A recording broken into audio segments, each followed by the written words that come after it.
What if everything you've ever been told about love was a lie? What if the sweet promises of romance, the words about giving endlessly, the idea of winning her with devotion were all traps?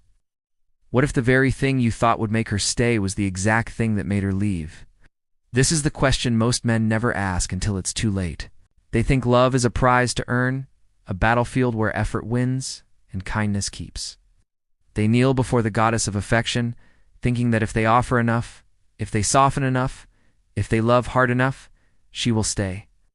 But history whispers a darker truth. 500 years ago, a man sat in silence, watching humanity move like pieces on a board.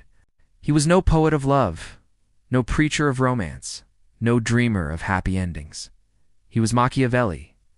And he didn't care about fairy tales. He cared about power, how it moves, how it binds, how it breaks. He studied rulers, kingdoms, betrayals, alliances, and wars. He watched not what people said, but what they did. And in that brutal clarity, he saw something most men still refuse to see today. People follow strength, not love. And so the great question emerges. What matters more, being loved or being feared? At first it feels cruel. Who would want fear over love? Who would want distance over affection? But Machiavelli wasn't guessing, he was observing. He saw the way people abandon love when it no longer serves them. He saw the way loyalty built on affection crumbles at the first storm. He saw the way men fall because they wanted to be adored instead of respected. And in his cold brilliance, he came to a truth most men never dare to face. Love is fragile. Fear endures. But let's clear the fog. This isn't fear built on threats, violence, or rage. That isn't power. That's desperation dressed as cruelty. No. The kind of fear that binds deeper than love is subtler. It's the fear of losing you, the fear of never replacing you. It's the fear that you cannot be moved, persuaded, or bent like the others. Imagine her testing you, pulling away to see if you chase. Most men collapse instantly. They beg. They explain. They send paragraph after paragraph, drowning in apologies for crimes they never even committed. And in that moment, they are exposed. Weak, predictable, forgettable. But then, imagine a different man. She withdraws, and he does not move. She grows cold, and he remains calm. She provokes, and he offers only silence. No begging, no chasing, no anger. It's just stillness.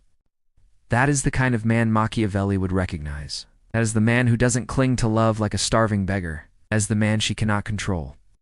And when she realizes she cannot control you, something strange awakens in her, an obsession that gnaws quietly at her soul. Because love alone makes her comfortable. But fearreal.com, fear keeps her awake at night. It makes her wonder what happens if she loses you. It makes her wonder what you see that she doesn't. It makes her feel the gravity of your silence more than the sweetness of 1,000 compliments. This is where attraction deepens, not when you give more, but when you demand less.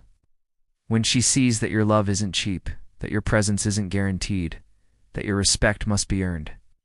That is when she stops testing you for sport and begins to test herself for you. But why does this work? Because people don't live by truth, they live by perception. Machiavelli knew this. He once wrote, "It is not necessary to be good only to appear good." At first it sounds shallow. Appearances, illusions, isn't that dishonest? But think, does the world treat you by what's inside you or by what it sees? You could be intelligent, loyal, brave, but if you walk hunched, if your voice trembles, if your eyes dart nervously, the world doesn't feel your strength. It doesn't matter that you are. What matters is what they sense, and women, more than anyone, sense. They don't sit down with a checklist to analyze your worth. They feel it in your pauses, in your silence, in the way you hold eye contact, in the calmness of your tone when others would break. They're not memorizing your words. They're absorbing your energy. This is why mystery is more powerful than clarity. If you show her everything, your heart, your fears, your plans, your thoughts, you rob her imagination of its work. And imagination, once starved, starves attraction with it.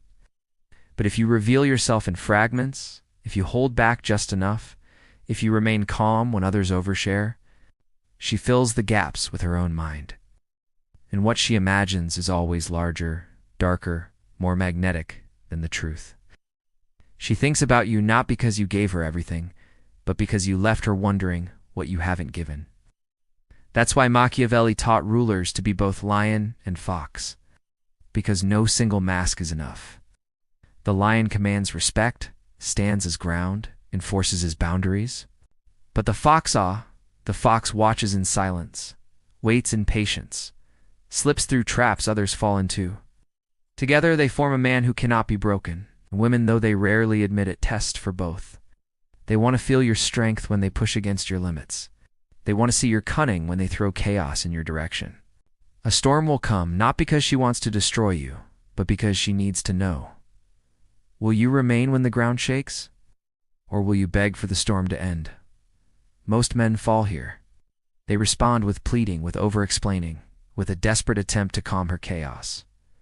But the Machiavellian man does not. He becomes still. He watches. He lets her storm. And when he speaks with the weight of silence behind him. That silence is heavier than shouting. It's heavier than praise. It cuts deeper because it is rare. This is how power grows, by doing less, not more. By knowing when to vanish. By knowing when to reward in small, sharp doses instead of flooding her with affection she no longer values.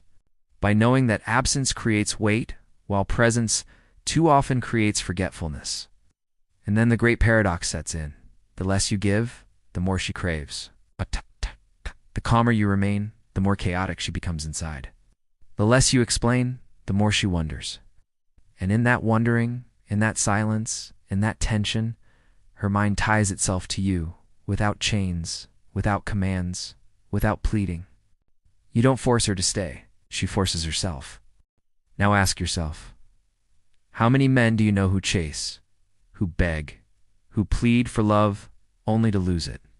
How many men do you know who give endlessly, who shower their women with affection only to be left for a man who gave less? Doesn't it sting to realize that the one who cared least is often the one remembered most? That's the lesson Machiavelli whispers across centuries. It's not the abundance of love that binds it, it's the scarcity of power. And here lies the greatest shift of all. To stop asking, how do I win her love? And start asking, how do I become the man she cannot forget? Because when you stop seeking love like a prize, when you stop giving endlessly in hope of being chosen, when you stop collapsing under her storms, something changes. You stop being a man she dated, start being a man she cannot decode. A force she both resents and craves, a presence she cannot dismiss, even if she tries. That is not a role in her story. That is the story itself changing course. And here's the haunting truth. She may leave. She may move on. She may find comfort in another man's arms. But deep inside, when the night grows quiet, she will remember. She will remember the man who did not bend. The man who was not impressed by her games. The man whose silence cut sharper than compliments, whose absence burned hotter than presence. And when she remembers, she will compare. And when she compares, every man after you will stumble in your shadow. Because you weren't just affection, you were gravity. So I ask again, what matters more, being loved or being feared? The answer is not in her words, but in her behavior. And once you see that, once you embody it, once you stop needing what every other man begs for, you step into a different world. A world where you no longer chase, no longer beg, no longer lose yourself in the softness of love that fades. You step into the world Machiavelli saw, a world where strength, silence, and presence write the story. A world where love may come and go, but power remains. And the deeper you let that truth sink, the more you will see. It was never about love. It was always about control. Power does not announce itself with noise.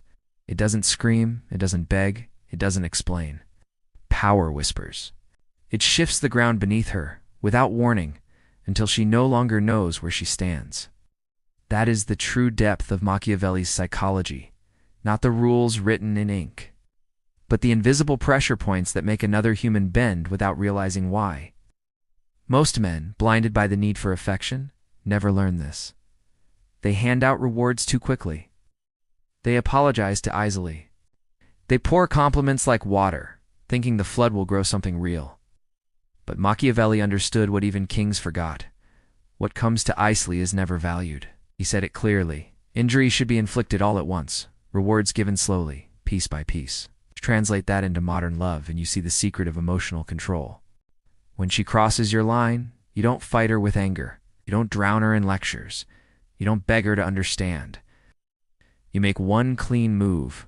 Silence, distance, disappearance. A cold cut that leaves no room for debate. You don't drag it out to deliver it once, sharp, clear, final. Why? Because the human mind doesn't fear explanations. It fears silence. Silence is a mirror where she must sit with her own reflection, her own thoughts, her own guilt. She replays the scene again and again, trying to guess what moved you, what you saw, what you decided. And in that guessing, your presence expands inside her even while you're gone. But rewards those you do not give in bulk. You don't drown her in affection. You don't make her certain of your love. You feed it like firewood, one piece at a time. Enough to keep the flames alive, never enough to let her rest. A smile, rare and deliberate. A compliment that lands only when it's earned. A look that tells her she's pierced your calm, but only for a second. Then the mask returns, the silence returns, and she is left craving the next flicker of warmth. This rhythm creates obsession, not the size of your affection, but the unpredictability of it. The nervous system learns to chase when the prize is uncertain. Casinos thrive on this exact law. Not knowing when the win comes makes the game addictive. You are no different. You don't give her certainty. You give her the storm of tension followed by the lightning of rare reward. And in that storm, she keeps returning because her body demands the next strike. Now think, how do most men behave? They do the opposite. Punish constantly, nagging, arguing, correcting. They reward instantly, praising every little thing, flooding her with endless compliments. Predictable, boring, forgettable. Their emotions make them transparent. Their transparency makes them disposable. But the Machiavellian man, he is neither unstable nor predictable. He punishes once, swiftly, then disappears into silence. He rewards rarely, slowly, with precision. He becomes the rhythm she cannot escape because she cannot predict it. It is not a game she can master. He is the house, the system itself, and the house always wins. This is where most fail. They think control is noise. Yeah, but real control is restraint. To withhold when others give, to vanish when others chase, to cut once where others hack endlessly. This is why his power grows. Not because he does more, but because he does less with precision. And this restraint spills into another weapon, disapproval. Most men believe women thrive on praise. They throw it out endlessly. You're beautiful. You're perfect. I've never met someone like you. And what happens? The words rot. She hears them 100 times a day. Strangers, friends, social media, all worshiping her image. Compliments lose their edge when they are too many. They become dust. But disapproval that cuts differently. It's not loud, not cruel, not emotional, controlled, subtle, rare. A single sentence, calm as stone. I expected better than silence. No raised voice. No chase for reaction, just stillness. And that stillness is louder than shouting. Why? Because now she isn't wondering how to keep your affection. She is wondering why she disappointed you. She isn't chasing your heart. She is chasing your respect. Respect is infinitely rarer than affection. Any man can desire her. Few men demand from her. And when she feels your respect pull away, it awakens something primal in her, an alarm she cannot silence.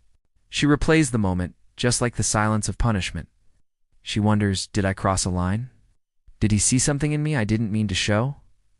Does he now view me differently? And in her discomfort, she adjusts. Not because you forced her, but because she cannot bear to fall below the standard of a man who will not bend for her beauty. That is restraint as a weapon. That is control without force. That is power that lingers longer than love. And yet, the sharpest blade in Machiavelli's arsenal is not even disapproval. It is observation. He taught rulers to see beyond the obvious, to notice the patterns others ignore. Applied to women, it is the art of seeing her in ways she has never been seen before. Most men look at her body. Some notice her words. Almost none notice her patterns. But the Machiavellian man, he watches, not with hunger, not with need, with calculation. He sees how her tone shifts when she's with friends versus strangers. He sees how her smile flickers differently when she wants something. He sees the masks she wears depending on the audience. He stays silent. Then, at the right moment, he speaks a single line. Cold, calm, surgical. You change your tone depending on who's watching. Or, you smile with your mouth, not your eyes. And then nothing more. No explanation, no question, just silence. In that moment, her world cracks, because you didn't flatter her surface, revealed her mask. You didn't desire what she shows. You saw what she hides. And the human mind does not forget revelation. Compliments fade, attention fades. But the one who saw her clearly, without her mask, without her performance, he becomes unforgettable. Because now she wonders, what else does he see? How much more of me is exposed? What does he know that he's not saying? And that mystery becomes obsession. Not because you've revealed too much, but because you revealed just enough. This is how you become a mirror she cannot escape.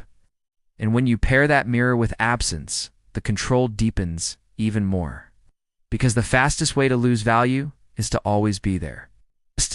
And the fastest way to gain it is to vanish without warning. Absence is not punishment, it is contrast. It makes presence burn brighter. When you're always available, you become background noise. But when you vanish silently, without explanation, her mind begins to chase you harder than her body ever could. She replays the last thing you said. She replays the silence that followed. She wonders if you're angry, if you're watching, if you're gone for good. Her imagination begins to spin stories in the silence. An imagination once ignited burns hotter than truth. You are no longer just a man. You're a question, a puzzle, a shadow that lingers even in absence. And when you return, only if earned, your presence feels heavier, sharper, unforgettable. Most men fear absence. They cling, they hover, they suffocate with their need to be felt. But Machiavelli teaches the opposite. Withdraw when taken for granted. Disappear when the balance tips too far. And when you return, you don't explain. You let the silence speak. And that silence says more than any begging ever could. I am not yours to command. I am mine to give, and you must earn it. This is the kind of presence that doesn't just win affection, it imprints memory, because you don't become just a man she dated. You become a turning point in her story. A moment that split her timeline into before you and after you. Think of it, most men leave no mark. They are chapters easily skipped, easily forgotten.